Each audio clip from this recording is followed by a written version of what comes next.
Hello, and thank you for joining me again today on the Finding Hope After Loss podcast.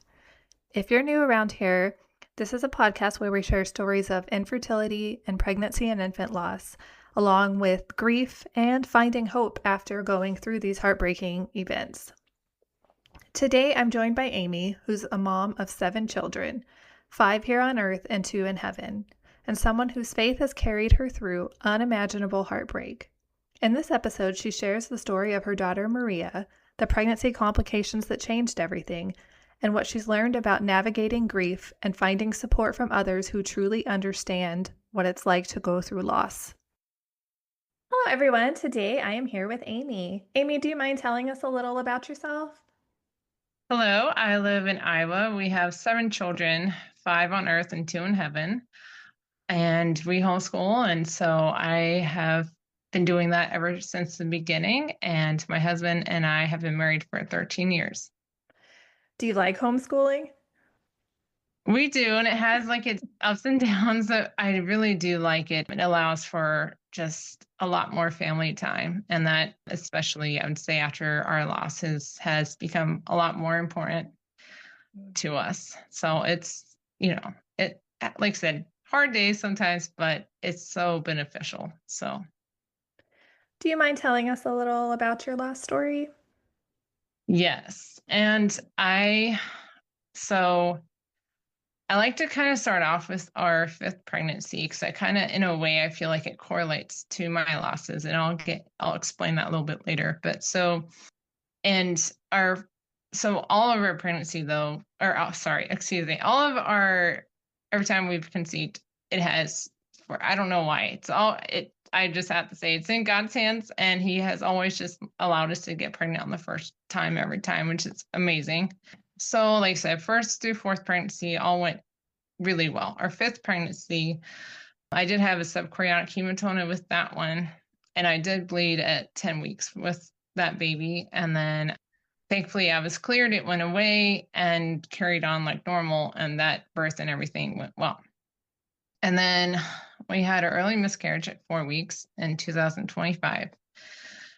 And that was like, a really big surprise for sure, to have had so many successful pregnancies and then to have a loss. It's like, whoa, like what's going on? And I know it is one out of every 4. And I do know that. So I was already being the odds already. So then this early pregnancy loss, since I've taken so many tests, I took a lot and I got plus and minuses.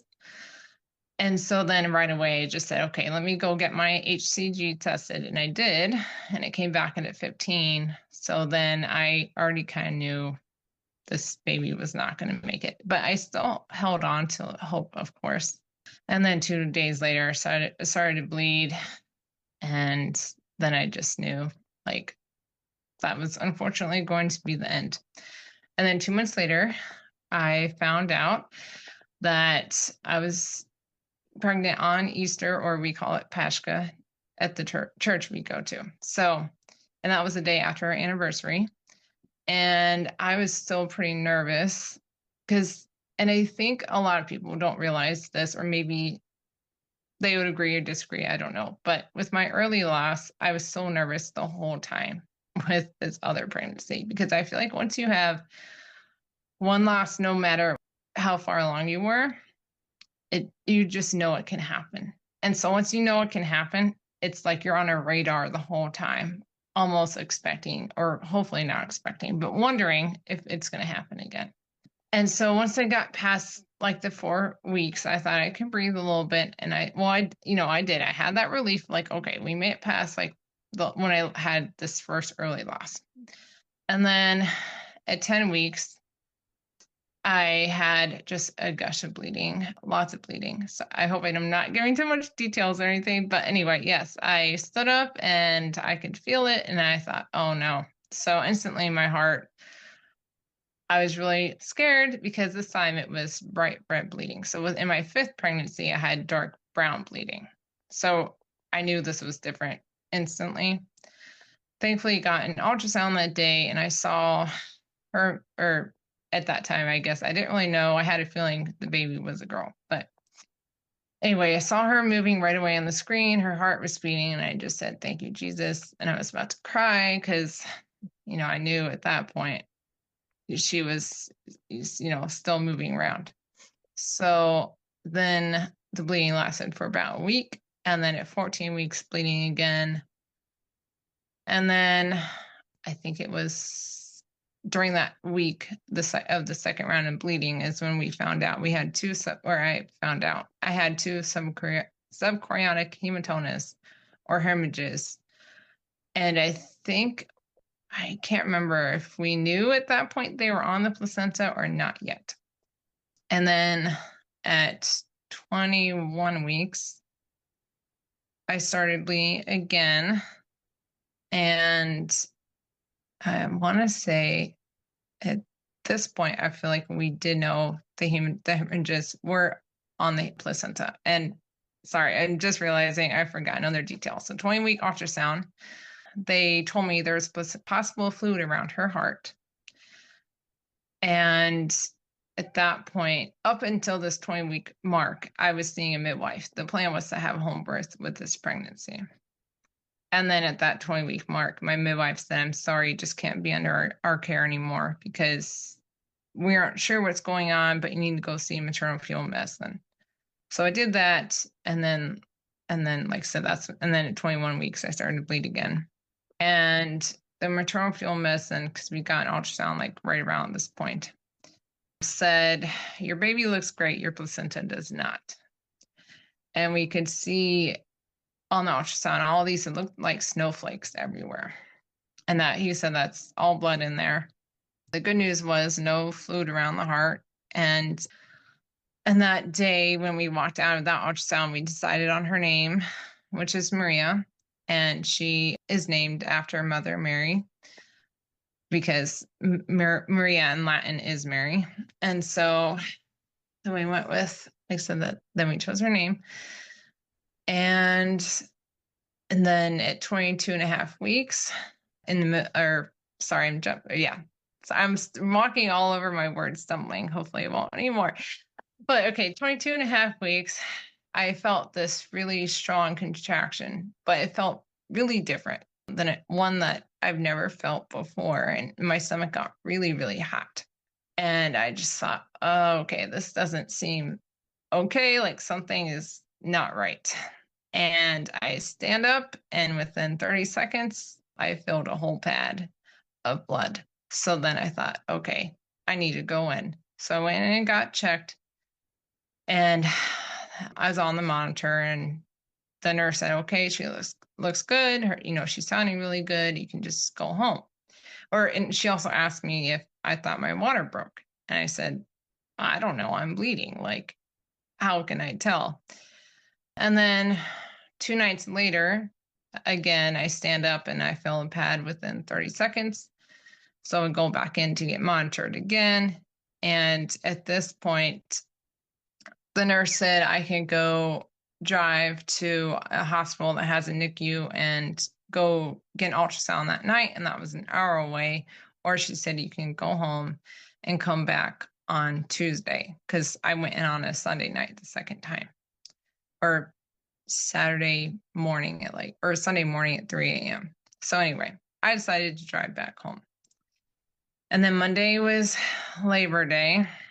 And then the next day was Tuesday. And I thought I was just going in for a simple ultrasound, and they were going to just send me back home. So I go in to go get my ultrasound, and the ultrasound tech said, "Are you seeing anyone else today?" And I said, "No." And she goes, "I think you should go talk to one of our providers here." So she said, "You need to contact the midwife who I was seeing." And then there was also a midwife who worked at the clinic where I got this ultrasound at. And so I go talk to them, or talk to the midwife. And the ultrasound tech told me this, and the midwife confirmed, or wasn't 100% sure. But they both said my fluid was getting really low. And then after that, I got IV done. And during that time, I was just really nervous because I just got IV for fluids since, they just weren't sure what was going on. So just anyway, got fluids. And then I went to go see the maternal fetal medicine doctor after that. And he confirmed and said, your water has broken prematurely. And then he showed me the statistics of what can happen with a pregnancy like this. And unfortunately, the sliver was just really small of her and I both making it. And so I got where the maternal fetal medicine is coming from and where he was getting to, and it broke my heart. So thankfully, he barely had to suggest, but I knew what he was like suggesting as one of my options because he gave me 3 different options. And so just right away, I said, no, we're not going to terminate. And then he said, okay, well, what do you want to do? And I said, I want to be admitted into the hospital today. And thankfully, the hospital is right across the street. But before I found out I was going to the hospital across the street, I originally was going to go to Iowa City because I just thought maybe the chances would be better there. But when the maternal fetal medicine doctor came in and told me we could just go to the hospital across the street, I just said, you know what, let's just do that because it's a lot closer to where our house is. So then I was there for a week, and so I was admitted on 23 weeks. And then our daughter and I fought for 24 weeks and 6 days. And then the doctor that day, and mind you, I had never met any of these OBs until I stepped foot into that hospital at 23 weeks. So anyway, the hospital that day, or the doctor that day, comes in and she tells me, I think we're going to have to do emergency C-section because of what is happening right now. There's just a lot of fluid coming out, and I was starting to have contractions. And at this point, my husband is at home with our other children. So I call him, and we find childcare to come take care of our other kids. And he gets in the car and he drives. And on his way there is when I am back there for the C-section. And so the way that he experienced this birth was over the phone. And so I had to do the C-section by myself, and I've never had a C-section before. So that was all just a lot to take in that moment. But thankfully, when they mean emergency, they mean emergency. They don't give you a lot of time to think about it, which is very good because I think a lot of times if people actually sat and thought about it, it just would freak you out. So that happened. And then she survived in the NICU for 13 hours after that. And while she was still in the NICU, we had our priest come in and baptize and chrismate her.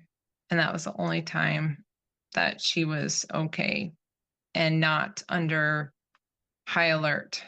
So her oxygen levels never really went up past 80 the whole time. And then I just remember the moment when the NICU doctor said, I want her to feel love. And I knew what she meant by that. She wanted her to be in my arms. And so I held her as she passed. And after being on all those drugs from the C-section, it just took me like a good, probably 3 minutes after she passed for it to hit me. And then, I just started crying, and my husband cried right away as she passed. And then, like I said, it was weird. It took me 3 minutes because you're just in this shock of did this really just happen? And unfortunately it did. And then we had a funeral for her about a week and a half later. And she is buried in a cemetery about an hour away from our house. And that is their story. And it's healing for me to share their story. And I think about them every day. But our family and we mention their names every day. I have many shirts, necklaces, or a necklace that has her footprint on it. And weighted bears, weighted, like, just like I said, lots of different ways that we incorporate them into our lives, which I think is just very healing and helpful that we talk about them, and we certainly don't forget them. And that's why also sharing their stories, like I said, it puts their names more out into the world. And so it means a lot. Yeah. Thank you for sharing all of that. Yeah, it's so hard but healing, like to share about them, but it's like it's the only moments we ever had with them. So I think it's so important to share those moments, even if they can be painful at times. Yeah, it's for sure. And just taking the pain and just turning it into purpose means a lot too.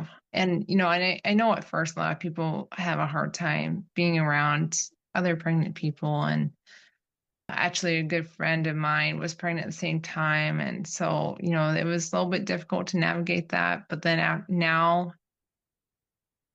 it's just, you realize how much of a miracle every single baby that made it and is okay. Like, and now when I do see other pregnant people, I'm scared for them. And I think, oh no, like, I hope it's not going to happen to them. And so I'm able to look at them like that now and just think, I just, you just really want the best for them and for their baby.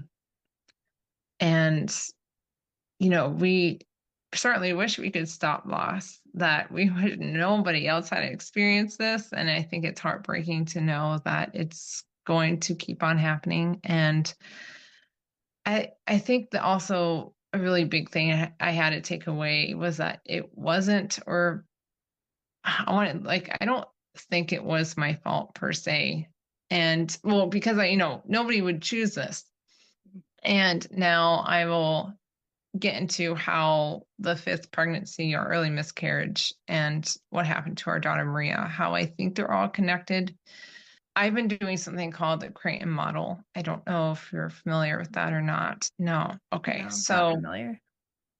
that is also something that I really want to touch on. The Creighton model has just been so beneficial to me. Long story short, it is a way to track your cycles, and it tracks them by checking your cervical mucus. And just by doing that, you can tell if you're low in certain hormones and what is going on with your body. And from doing this, I also follow up with the NAPRO doctor.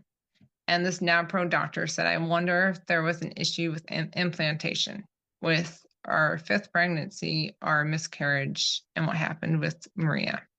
And she's like the only one that really kind of came up with that suggestion and that idea. And so, as sad as I am, of course, the loss has happened. At the same time, I'm glad that I'm not just kind of blinded again. Like, I just will have no idea what's going on with my body and what's happening. And so the Creighton model and working with the NAPRO doctor really has given me like tools to see what's going on and things that they can help me with, and we can hopefully figure it out together. And so all that to say is, it's just like I said, I think just knowing what's going on with your cycles every month is so beneficial. And some doctors just want to say, just take birth control and just put that on you. But I feel like that's not really helping anything, in my opinion. And some people can have different opinions on that. But it's No, like, I'm no, with you actually, on that. I have yeah, PCOS, so they like to throw birth control at me. Like, here, yeah, just use this. I'm like, no, this is a Band-Aid. This doesn't tell you what's wrong. exactly. And so that's um why the Crane model, I think, has just opened my eyes in such a huge way. And even though I say like we've never have had trouble conceiving, which is a huge blessing, but I've been told multiple times now, like if we were to right now, like the chances of a loss would be really high. And so then it also has made me realize that just because a person maybe hasn't had trouble conceiving for a while or in the past or something doesn't mean like later on in the future that they can't, or like they would really struggle holding that pregnancy. And so that's why I think advocating for yourself is also just like so huge, because like I said, I would be lost without this crate model right now. And seeing just what my body is doing on its own and knowing that right now the chances of a loss would be high. It's like, oh wow, like we need to fix something. And so that is our goal. Our goal right now is to hopefully figure it out. And had I brought Maria home from the hospital, I would have never had like thought about the crane model ever. I would probably wouldn't have done anything. We would have brought her home. I'd be nursing and just keep carrying on and thinking everything is okay, when behind the scenes it's like, actually no, your body is talking to you. The NAPRO doctor said, I probably unfortunately lost Maria because it was my body's way of saying like, we just can't do this. Like it was my body's way of like protecting me too, because if you're, and I know that might be hard for a lot of people to hear or something, but like your body is still trying to protect yourself, if something is not going correctly. And that was hard for me to hear in the office, because obviously I didn't like hearing that, but it is true. Your body's still trying to protect itself too. And I did almost die after my C-section. They thought I was going to need a blood transfusion. And so had I been at home, so one of my options that I didn't touch on also from that moment, the maternal fetal medicine doctor said I could opt to go home and be monitored and just going in, multiple times a week. If I had chosen that option, I would have died. Like there's just no way that with how things unfolded, I could have gotten to a hospital probably fast enough to save my life and grant us the 13 hours we got with her. So there is still a lot of blessings, even though the situation obviously was not how we wanted it to be. But I am thankful, like I said, that I did choose to be in a hospital, because otherwise I would not be here talking to you right now. Probably not. So, and then I also wanted to add that after what happened with her, we chose not to do, why am I blanking out on the word? I can't think of it right now. But just like the autopsy or the yeah, thank you. That's the word. Chose not to do that. And so we went back home, like still not really knowing why this happened. And so I found out through other loss groups that a lot of people sent their placental slides to Dr. Kleiman. And I'm not sure if you are familiar with who that is. I've heard his name come up a lot. Yes. And so that made me thankful that we did that. We decided to go ahead and go forward with that. And we found out that her cord was compressed, and it was due to and I probably can't get the right definition down right now, but it was due to maternal fetal hemorrhaging. There we go. That's what it was, also what happened due to.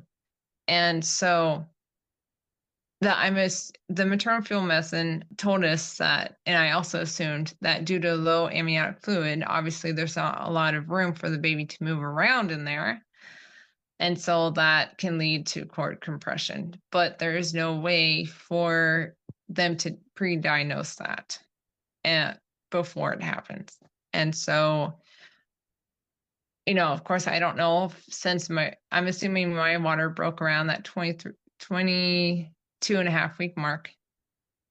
And then I don't know if over time, I'm assuming, that last few weeks is when it started to become compressed. But it's like, we have an answer.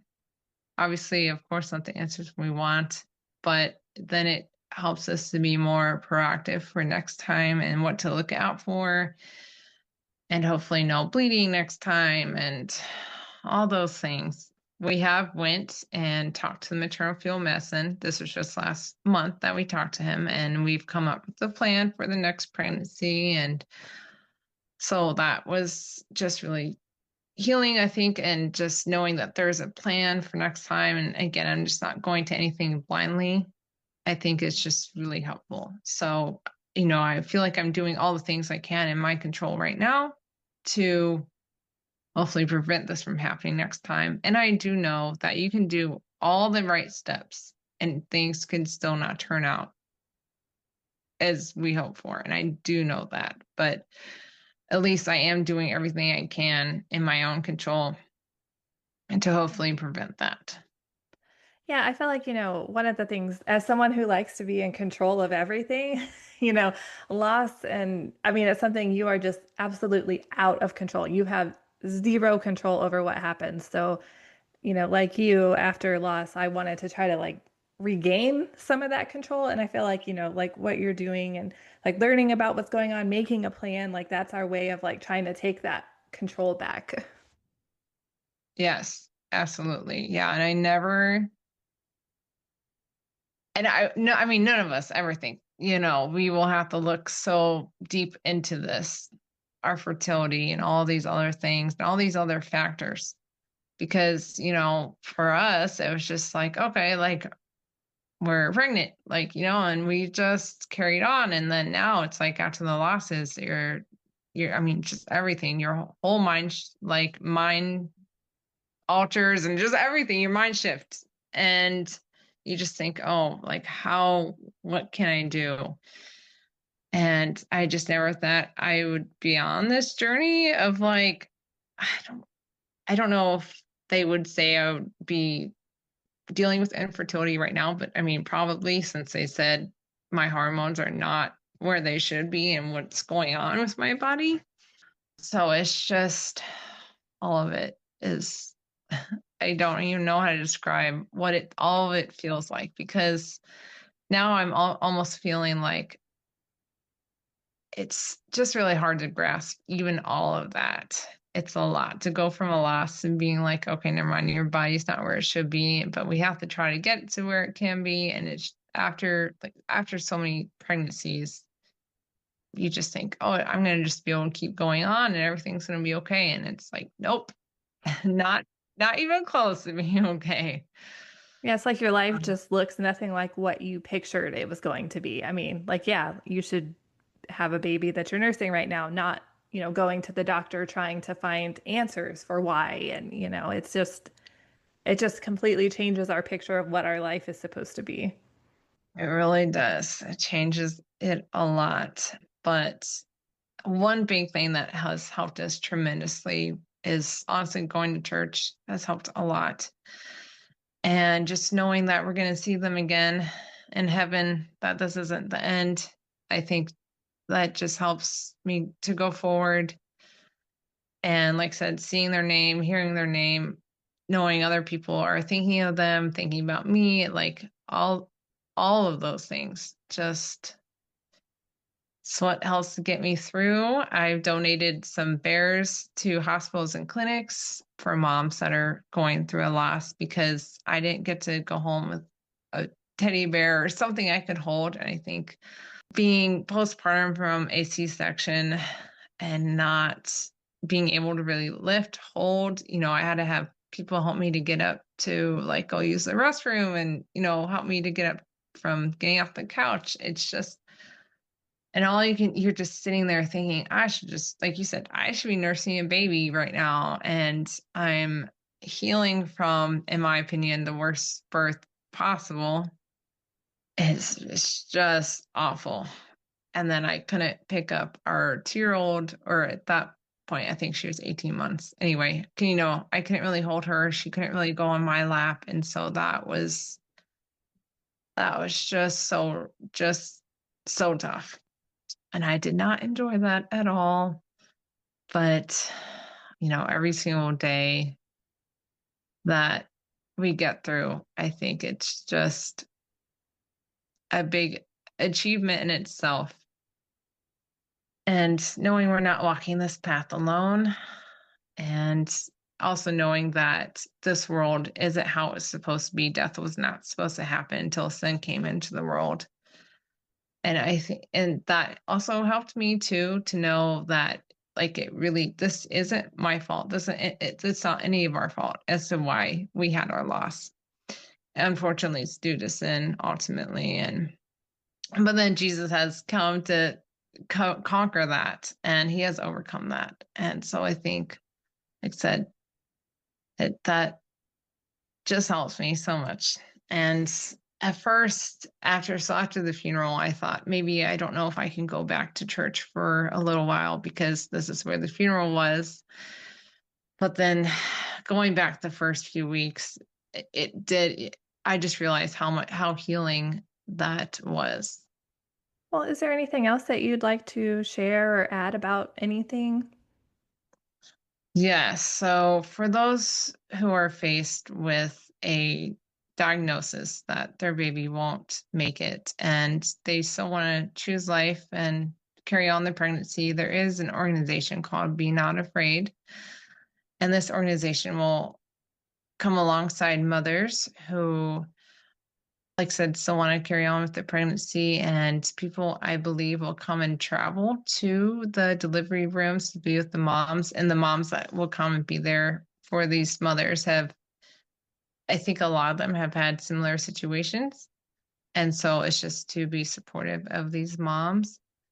And I just, I just wanted to say that I am still thankful for the 13 hours that we got. I'm thankful that we did choose to carry on with the pregnancy. I just knew I had to fight for our daughter's life because I just had this hope, and I thought that her and we were both going to make it. So it was, like I said, it's a lot to have to go through.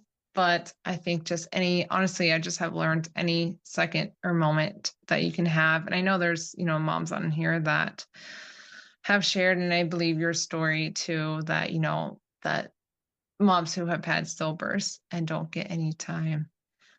But it's like, I just want to say that even if you only get the moments inside your baby, like while they're inside, I think are just any moment, any second, any kick, anything. Now I feel like you just hold on to those because it's just so special no matter what.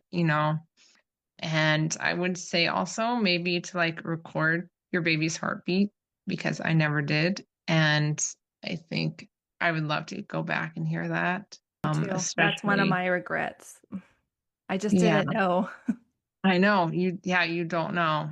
And I wish that they would record it for you. Like I feel like now they should go home on the ultrasound. Like if you get to bring pictures home or whatever, they should do a recording for you to put on a DVD or I don't know, whatever they could do. So, Yeah, no, I agree because that's something I really, really wish I had now. yeah, I know. And Yeah, I so, guess all but we can do is try to help other people not be in the same situation, right? exactly. Yes. And I know. And maybe, and I would say a lot of moms, I feel like probably want to go back to the moments of when their baby was still with them. And I'm sure we all do because who wouldn't want to? And going like being farther away from the day of when they were with us is also just, I think, looking back, it's really hard. So we're coming up to a year in September, and I'm not looking forward to September really at all. And some of my other kids' birthdays are in September, and so that just makes it's going to be, I think, tough because I don't want to think of their days. It's like, you know, a sad day or whatever. Obviously, not for them. Like I'm just saying, so there's just a lot of dates in September that I feel like are going to be hard to relive, kind of in a way.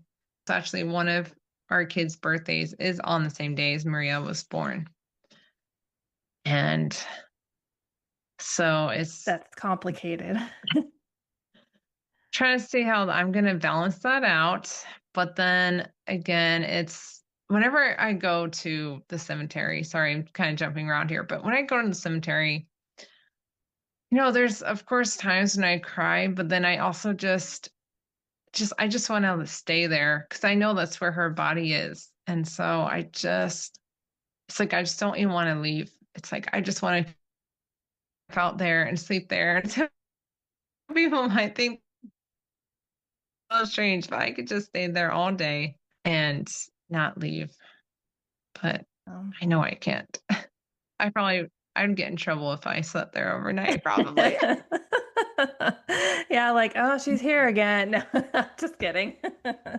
Yeah, no, I get it I though. I mean, it's know. like, we want to just be with them all the time, but at the same time, we have to keep on, especially with other living children at home. Like we can't just stop doing the things that we were doing, it's hard because you kind of want to be simultaneously in two places, but you can't. Yeah, exactly. And, there's been times where I said, well, why didn't we just bury her in our backyard? And so my husband said, well, if we ever move one day, that'd be really strange to have, but then you just move them with you. Yeah, So, like just whatever. I know that's tough. Yeah, we Yeah, we actually ended up having our daughter cremated because I wanted her to be with us because I worried about that. And we actually did end up moving to another state. So I'm glad that we did that. And we ended up coming back to Texas, but like I wouldn't have wanted to be away from her for 4 years. So yeah, it's tough. It's always hard to know like what the right decision is. I know. It really is. Yeah. Because I even brought it up when we were looking into her headstone, and that is another organization. So in Iowa, it's called Sleeping Angels Foundation, and they will cover the cost of headstones and urns, I believe. I think so. So when we were picking out the headstone, and that day was just so hard. I don't know. That was terrible. Also, did not like that. But I asked her, I said, do people ever move their babies? So I said, because, if we end up moving, that a thing that you can do. And she said it is. And so, that's been a possibility too, just kind of in the back of our minds, because I'm originally from North Carolina. I'm not, not born and raised in Iowa. And so if we ever end up back there, I just thought, I do want her to be near us. I don't want her to be 19 hours away from if we end up back on the East Coast. So, Yeah. I mean, yeah, it's it's so hard to think about all these things. I mean, we've never done this before, so it's like we just do the best we can. Because what else can you do? exactly. And then you end up thinking about family plots after this, or, like all Yeah. those things you think about after this, because we all know that one day, unfortunately, it will be all of our time one day, but you don't think about it. Before this, we never thought about, well, where are the rest of us going to be buried? Right. Yeah, it brings up all sorts of other questions. You're like, now I'm rethinking a lot of things or thinking about things I never thought I'd be thinking about at this point, or yeah, it changes us so much. It does. And you just appreciate every day you have, I think, even more. And then the time with for those who do have other living children. And my heart does go out, to the moms who have their losses, their first loss too, or have had multiple losses. And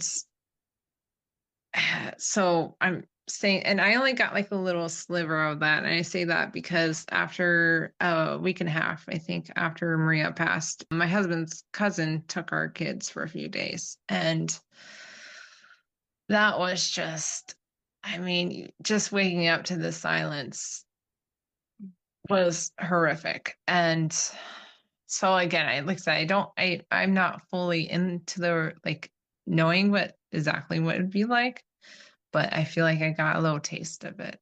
And it's just, yeah, I think all around though, it is just so hard, no matter what, whether it's your first, second, third, in our situation, our sixth and seventh loss. I mean, it's just terrible. And I hope no other mom, or I mean, I feel, I don't know if the world sometimes looks at us and says, well, maybe you shouldn't feel as sad, or maybe you shouldn't grieve as much because you have these other living children. And it's like, well, and I'm so thankful to God for all of them, but we are so deeply grieving our losses that we have, because we don't get to see them, grow up. And so that's very difficult. But yes, still but thankful, for all of them for sure. And I hope anybody out there that is hoping for, another healthy pregnancy and baby, I sure hope that they will be able to have that chance and have that baby and bring a baby home. So, Well, thank you so much for coming on today and sharing your story with us. yes, thank you. I hope it wasn't too long, but I just sometimes feel like the details can hopefully help other moms too that are going through this because I just want to give them all the information that I have and all the information I have learned. And just I just hope it can really help another mom. So that is why I hope I didn't overshare, and maybe I did, but again, I No. just hope I can. Oh, good. I hope it can help, like I said, any mom out there too. And if they have other questions or something, I'd like to be able to somebody to be able to reach out to me if they like to. And because honestly, through other lost moms, that's how I found out, like I said, Dr. Kleiman's information.